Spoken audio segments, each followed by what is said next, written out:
লাভ save কি whole নেক design ডোরি লুপের সাথে তার সাথে থাকছে একটা ভীষণ সুন্দর কলার ডাবল নেক ডিজাইন। এটা আজকে আমরা তৈরি করব। নমস্কার বন্ধুরা, Sanchita's SS stitching tutorial YouTube চ্যানেলে আজকে আপনাদের সবাইকে স্বাগত। একটা অন্য রকমের নতুন নেক ডিজাইন করব। ফোল্ডেড ক্যানভাস নিয়েছি আর আমি কীরকম মাপে নিয়েছি সেটা আপনাকে মেপে দেখিয়ে দিলাম। এবার নেকের আমরা মাপটা নেব। এখানে আমি নিচ্ছি নেকের যে ওয়েটটা সেটা নিচ্ছি। এখানে আমি দেখুন, প্রথমে না আমরা এখানে নেকটা উপরটা যেন সমান থাকে খেয়াল রাখবেন। তো ফোল্ডের সাইড থেকে মাপ করছি 3 ইঞ্চি নেকের আমরা ওয়েটটা নিলাম। এবার নেকের লেন্থ আপনি যেরকম গলা পরতে পছন্দ করেন সেরকমই নিন। আমি নিচ্ছি এখানে 6.75 ইঞ্চ। 6.75 ইঞ্চ। এখানে আমি আজকে টেক্সট লিখে নিই, সব কিছু মুখে বলছি আর আপনি নিশ্চয়ই দেখে বুঝতেও পারছেন। অনেকটা জুম করে ভিডিওটা আমি তুলেছি। তো দেখুন, এখানে আমি এখানে একটা বক্স তৈরি করলাম, তারপর 4 ইঞ্চিতে একটা মার্ক করলাম, 4 ইঞ্চিতে মার্ক করে এখানেও আরেকটা আমি বক্স তৈরি করে নেব। 4 ইঞ্চিতে বক্স তৈরি করে নিলাম। এবার এইখানে যে 4 ইঞ্চির বক্সটা তার সামনে ফোল্ডের সাইডে 1/2 ইঞ্চিতে মার্ক করলাম, করে এইরকমভাবে একটা স্ল্যান্ট ওয়েতে ভি মতন সেভ করব, যেটা এইরকমভাবে কার্ভ হয়ে যাবে। তো এটা 1 ইঞ্চি মতন এটা নামবে। এবার এখান থেকে একটা লাভ শেপ তৈরি করব, যেটা এই লাইনটাকেও বার হয়ে যাবে। তো খুব একটা বেরোবে না, আর এইটা কিন্তু উপর দিকেও একটুখানি উঠে যাবে। তো এইভাবে আমরা লাভ শেপ তৈরি করে নেব। তো এইরকম একটা প্যাটার্ন আমি তৈরি করছি। তো এটা এখানে কি হোলের কাজ করবে। আর এবার এখানে একটা ভেতরে উপরের এই 4 ইঞ্চি বক্সে আমরা একটা রাউন্ড শেপ তৈরি করে নেব। রাউন্ড শেপ তৈরি করে নিয়েছি, এখানে পিন দিয়ে আটকে নিলাম যাতে এর ক্যানভাসটা সরে না যায়। এবার 1 ইঞ্চি করে মাপ করব। ওই যেখানে আমরা রাউন্ড করে দিলাম নিচের অংশটা, ওই পর্যন্ত আমাদের এই 1 ইঞ্চিটা যাবে। দেখুন, এইরকমভাবে যেতে যেতে এই পর্যন্ত আসছে এই 1 ইঞ্চিটা। এটা আমাদের 1 ইঞ্চি মাপেই কিন্তু নিতে হবে। এখানে রাউন্ড নিয়ে নিলাম একটা। এবার এই যে বাকি অংশটা, এখানে আপনি 1 ইঞ্চি রাখতে পারেন, 0.75 ইঞ্চি রাখতে পারেন, আপনার পছন্দ মতন, বা 1/2 ইঞ্চিও রাখতে পারেন। নিয়ে এখানে নেকের প্যাটার্নটা পুরোটা আরেকবার ড্র করে নিলাম। আমাদের নেক প্যাটার্ন ড্র করা হয়ে গেছে। যেখানে যেখানে দাগ দিয়েছি সেই বরাবর আমি এখানে কাট করব। যখন কাটিং করবেন একদম পারফেক্টভাবে কিন্তু কাটিংটা হয়, সেটা খেয়াল রাখবেন। দেখুন, এখানে আমি এটা কার্ভ করেছি। এই কার্ভটা কিন্তু আমাদের বজায় রাখতে হবে। এখান থেকেই আমাদের কলারটা তৈরি হবে। প্রত্যেকটা জিনিস আপনি একটু ভালো করে বুঝুন। আমি অনেকটা জুম করে শ্যুট করেছি, তো আপনার নিশ্চয়ই বুঝতে কোনো অসুবিধা হবে না।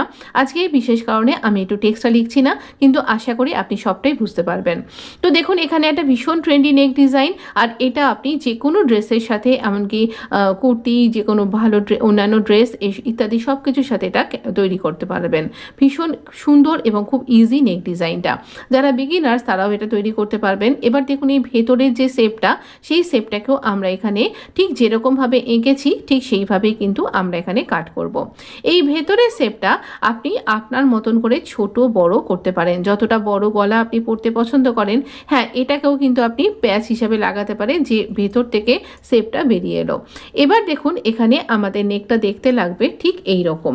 এখানটা জোড়া থাকবে না, কাটিং থাকবে অবশ্যই, আর এর উপরে আমাদের এই রকমভাবে এই কলারটা আসবে। এবার আমরা পুরো নেকটা কাটিং তো হয়ে গেল, কি করে স্টিচিং করব চলুন আমরা স্টেপ বাই স্টেপ দেখাচ্ছি। এই 3টে পোর্শন, 2টো কলার আর এই নেকের প্যাটার্নটা আমরা একটা ফ্যাব্রিকের উপরে আটকে নেব। চেষ্টা করবেন ম্যাচিং ফ্যাব্রিকের উপরই আটকাতে, না হলে যে কোনো ফ্যাব্রিকেই আটকাতে পারেন। তো এবার এরকমভাবে আমরা এটাকে রেডি করে নিচ্ছি। আমরা এটা ফ্যাব্রিকের উপরে আটকে নিয়েছি। নিয়ে এবারে দেখুন, আমি এটা হোয়াইট ফ্যাব্রিকের উপরে নিয়েছি, যদিও এটা আমার ওই কালারের নিলেই বেশি ভালো হতো, তো ছিল না। তো এইরকমভাবে আমি প্রত্যেকটা কার্ভ অংশগুলোতে ছোট ছোট কাট করেছি, আর এইভাবে ফোল্ড করছি আর স্টিচ করে নেব। প্রত্যেকটা কার্ভ অংশ এবং কোনা অংশে কিন্তু অবশ্যই আমাদের এখানে কাট করে নিতে হবে, নাহলে এটা ফোল্ড হবে না। এই রকমভাবে আমরা ফোল্ড করব এবং কাট এইভাবে স্টিচ করব। একদম কিনারা বরাবর এখানে পুরো রাউন্ডে আমরা কিন্তু সুন্দর করে স্টিচ করব, পারফেক্টভাবে স্টিচ করব। তো এইভাবে আমরা নেকের যে প্যাটার্নটা সেটা স্টিচ করে নেব এরকম ফ্যাব্রিকের উপরে রেখে। আমাদের খুব ইজি নেক ডিজাইন খুব সহজেই তৈরি হয়ে যাবে। এবার এই কলারগুলোকেও আমরা আমাদের কুর্তির ফ্যাব্রিকের উপরে নিয়েছি, আর নিয়ে দুটো সোজা দিকে ভেতর দিকে রেখেছি। আর এই যে কলারের যে ভেতরের অংশটা, ভেতরের দিকটা, সেটাকে স্টিচ করব। কতদূর করছি, একটু ওপর থেকে বাড়িয়ে স্টিচ করছি, আর নিচেও কিন্তু আমরা একটু এক্সট্রা বাড়িয়ে স্টিচ করব। এই নেক ডিজাইনটাকে আপনি আরও অনেক রকমভাবে তৈরি করতে পারেন। আমরা নেব আরও একটা কলারকে, তো নিয়ে এই রকমভাবে কলারের আরেকটা দিকটা নিয়েছি, নিয়ে এই কলারটা এইভাবে আমরা একটু উপরে বাড়িয়ে নিয়েছি, আর নিয়ে এই রকমভাবে ক্যানভাসের ধার ঘেঁষে ঘেঁষে আর নিচের দিকেও একটু বাড়িয়ে স্টিচ করব। 1/2 ইঞ্চি মতন বাড়িয়ে বাড়িয়ে স্টিচ করেছি। এবার এই কুর্তির যে রাইট সাইড তার একদম মিডিলে মার্ক করলাম। মার্ক করার পর এই প্যাটার্নটারও মিডিলে মার্ক করছি, করে এই দুটো পার্টকে এইভাবে পিন দিয়ে আটকে নিচ্ছি। নিয়ে এইবার আমরা খেয়াল রাখবেন এই যে কি হোল প্যাটার্নটা এটা যেন একদম মিডিলে থাকে। আমাদের যে মিডিলের ভাঁজ হওয়া ইমপ্রেশনটা তার সাথে মিলিয়ে রেখে দিলাম, দিয়ে এভাবে স্টিচ করলাম। এই ফাঁকে আমি ডরিও তৈরি করে নিয়েছি। ডরি কী করে তৈরি করতে হবে তার অনেকগুলো প্রসেস আমি কিন্তু এর আগে দেখিয়েছি, একটা বড় ভিডিওর মাধ্যমেও দেখিয়েছি। আমি আই বাটনে কিন্তু সেই লিঙ্কটা দিয়ে দেবো, আপনি কিন্তু অবশ্যই দেখে নেবেন। যে কোনো নেক ডিজাইনে ডরি লুপ বা ডরি লাটকান অ্যাটাচ করলে দেখতে অনবদ্য লাগে। আপনি এই রকম কি হোল নেক ডিজাইনেও কিন্তু ডরি অ্যাটাচ করলে খুব সুন্দর দেখতে লাগবে। যেহেতু একদম কি বলবো ফেব্রুয়ারি মাস চলছে, একেবারেই সবেই আমরা কিন্তু বিশেষ দিনটা উদযাপন করেছি, তাই মনে হলো আজকে এই নেক ডিজাইনটা একদম পারফেক্ট হবে। তো এই নেক ডিজাইনটা আপনার কেমন লাগছে আমাকে জানাতে ভুলবেন না। আমাদের স্টিচ করা হয়ে গেছে। 1/2 ইঞ্চি মতন ফ্যাব্রিক রেখে পুরোটা আমরা রাউন্ড করে কাট করে নেব। পুরোটা এইরকম রাউন্ড করে কাট করে নিয়ে আমরা এই ভেতরের অংশটাকেও কিন্তু কাট করব।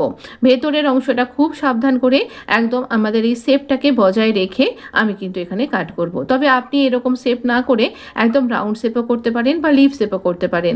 এর আগে একটা লিভ শেপ আমি কিন্তু কলার নেক দেখিয়েছিলাম, পিটার প্যান কলার নেক, তো সেটা আপনাদের অনেকের খুব ভালো লেগেছে, আর তার জন্য আপনাদের সবাইকে খুব ধন্যবাদ।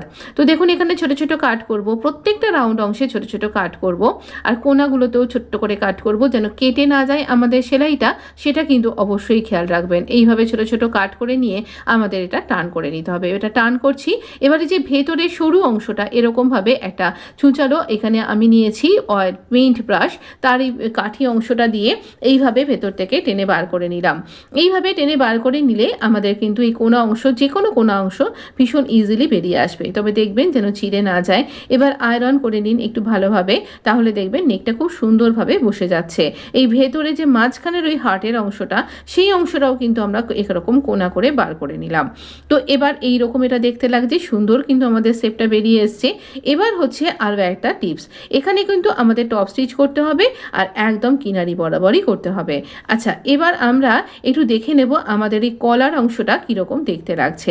তো আমাদের কলার, এটা তো আমাদের পুরো নেকের প্যাটার্নটা এতটাই বড়, তো এটা এরকমভাবেই ভেতর থেকে এই কলারের অংশগুলোকে আমি এখান থেকে এইভাবে কাট করছি। এই ভেতরের অংশগুলো কাট করছি আর এক্সট্রা অংশটা এইভাবে কাট করলাম, করে এই যে ধারের যে অংশগুলো সেটাকেও কাট করে নিলাম।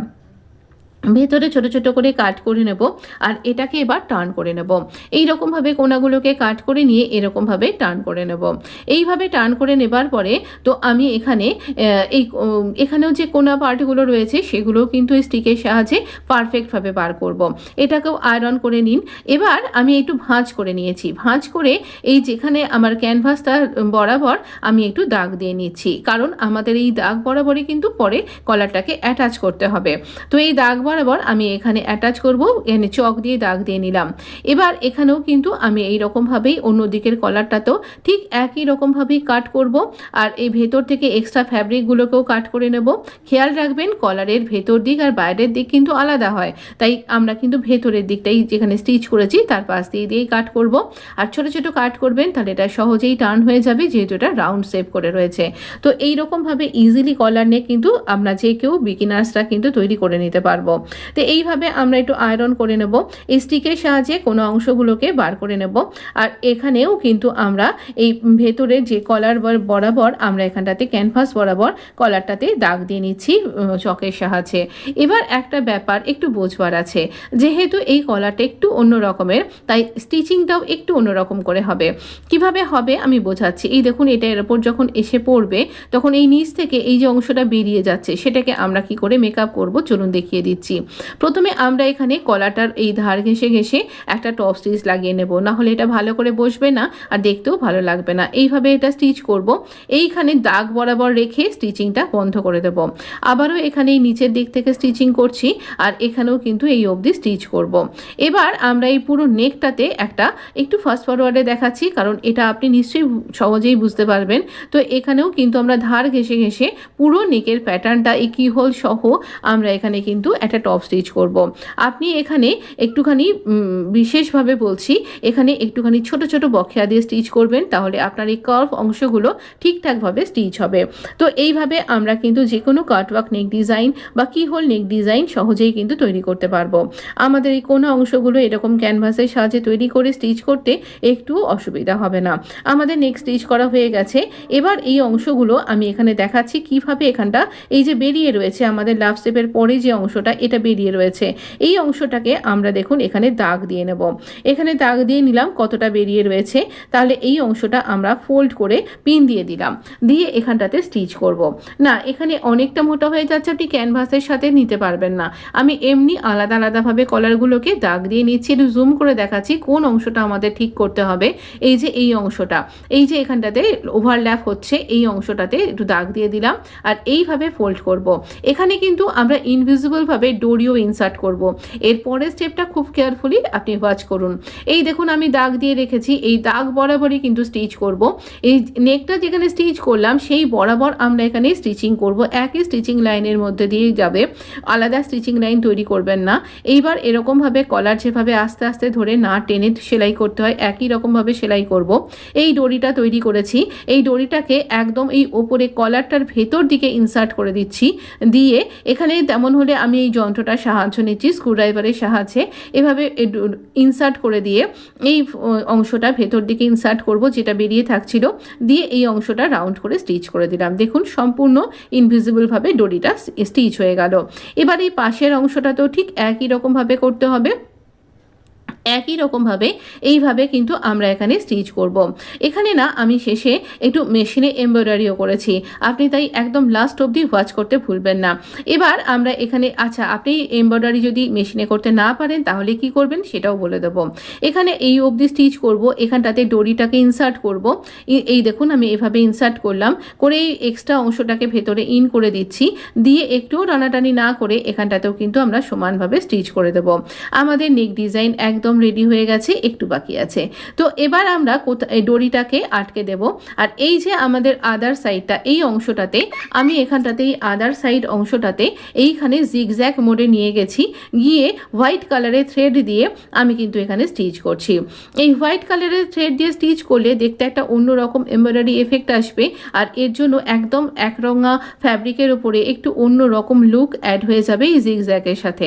আপনার কাছে এই মেশিনটা যদি না থাকে তাহলেও আপনি নর্মাল মেশিনে জিগজ্যাগ করতে পারবেন, সেটা আরেকদিন শেয়ার করব কিভাবে করবেন, কারণটা হাতে কলমে দেখাতে হবে। আর যদি না থাকে তাহলেও আপনি করতে পারবেন, আপনি একটুখানি টাক সেলাই বা রান সেলাই আমরা যাকে বলে থাকি, বা আপনি একটু ছোট বড় করে বকেয়া তৈরি করেও কিন্তু করতে পারবেন, বা কাঁথা স্টিচ করতে পারবেন। দুর্দান্ত দেখতে লাগবে, তাহলে আরও বেশি সুন্দর হবে বলেই আমার মনে হয়। আপনার যদি ভিডিওটা ভালো লেগে থাকে প্লিজ লাইক করতে ভুলবেন না, আর অবশ্যই অনেক করে শেয়ার করুন আপনার বন্ধুদের মধ্যে। ভালো থাকবেন, সুস্থ থাকবেন, ধন্যবাদ আপনার।